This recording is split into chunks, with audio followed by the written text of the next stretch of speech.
তো জুলাই আন্দোলনের পূর্ববর্তী এবং পরবর্তী অর্থনৈতিক অবস্থা কীরকম বলে মনে করছেন আমাদের দেশে ঠিক এই মুহূর্তে কীরকম? এটা জুলাই আন্দোলনের পূর্ববর্তীতে আমাদের দেশের অনেক উন্নয়ন হয়েছে, এটা অস্বীকার করার উপায় নেই। তবে উন্নয়নগুলো গরিবের স্বার্থের বিরুদ্ধে হয়েছে। আচ্ছা। এবং উন্নয়ন করতে যে টাকা খরচ হয় ওই টাকার থেকে অনেক বেশি লোন আমাদের সরকারের দেশের হয়ে গেছে। এই সমস্ত লোনগুলা এখন আমার যতটুকু দায়িত্ব আছে, একটা রিক্সাওয়ালার দায়িত্ব কিন্তু তত। ও একজন সিটিজেন, আমি একজন সিটিজেন। তো এই যে উন্নয়নগুলা হলো, এটার যে প্রাইস আমরা এখন যে পে করতেছি, এই প্রাইসটার দুইটা ভাগে বিভক্ত আছে আমি বলি। আচ্ছা।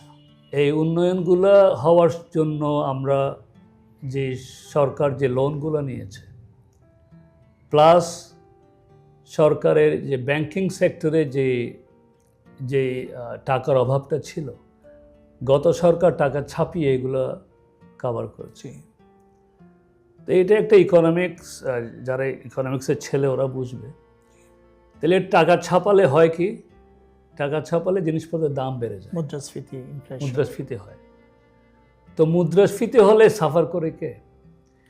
আমার মনে করেন এখানে একটা অ্যাপার্টমেন্ট আছে, ঠিক আছে, বা আমার মনে করেন ল্যান্ড আছে, ঠিক আছে, আমি বড় লোক, ঠিক আছে।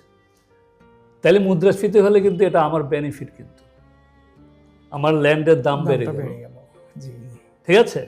তাহলে এটা বড় লোকদের পক্ষে, যারা টাকা পয়সা যাদের হাতে আছে ওদের পক্ষে কাজটা করতেছে। সাফার করতেছে কে? গরিবরা, প্রান্তিক জনগোষ্ঠী সাফার করতেছে। এটা বেসিক্যালি এটা দুইভাবেই ক্ষতি করছে দেশের। শুধু উন্নয়নটা ঠিকই আছে, উন্নয়নের প্রসেসটা ঠিক ছিল না। মানে আমরা কি ঋণ করে ঘি খাচ্ছি এরকম কিছু? আমরা ঋণ করেছি, এবং যে প্রজেক্টটা হওয়া উচিত ছিল 100 টাকায়, ওটা আমরা 200 টাকা খরচ করে করেছি মিনিমাম। তো এই বাকি 100 টাকা লোনের কোনো প্রোডাক্টিভ কোনো কিছু কাজে আসে নাই। বর্তমানে যে রেমিটেন্স আছে, আমরা দেখছি যে ইন্টারিম গভর্নমেন্ট আসার পর রেমিটেন্স একটা ভালো ফ্লো আমরা দেখছি। একই সাথে রিজার্ভও বেড়েছে, আবার মুদ্রাস্ফীতিও বেড়েছে। এটা মানে আমাদের আশা আছে, আবার হতাশাও আছে। ধন্যবাদ জনাব রায়হানুল ইসলাম চৌধুরী আপনার মূল্যবান সময়ের জন্য। ধন্যবাদ দর্শক শ্রোতা। আমাদের পরবর্তী এপিসোডে আমন্ত্রণ জানিয়ে আজকের মতো বিদায় নিচ্ছি।